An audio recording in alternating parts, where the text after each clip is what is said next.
I went to the University of St. Thomas for both undergrad and law school.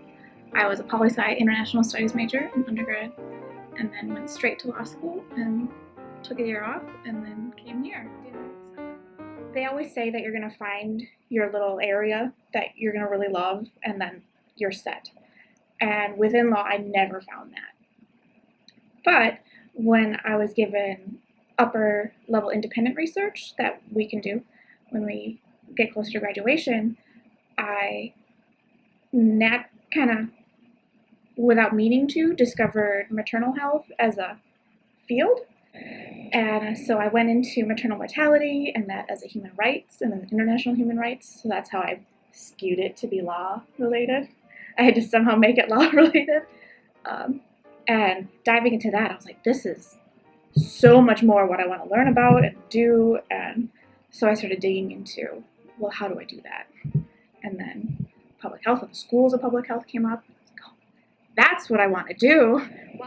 The very first semester I came here, you have to take the foundations of maternal child health.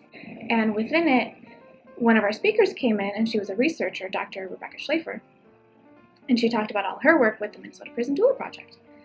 And I was like, hey, that's a interesting cross-section between my previous background and my current field of study.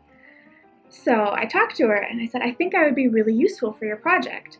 Do you have anything I could do to work on? And they needed somebody to create all these educational materials, and they didn't have anybody. And she's like, would you want to do that?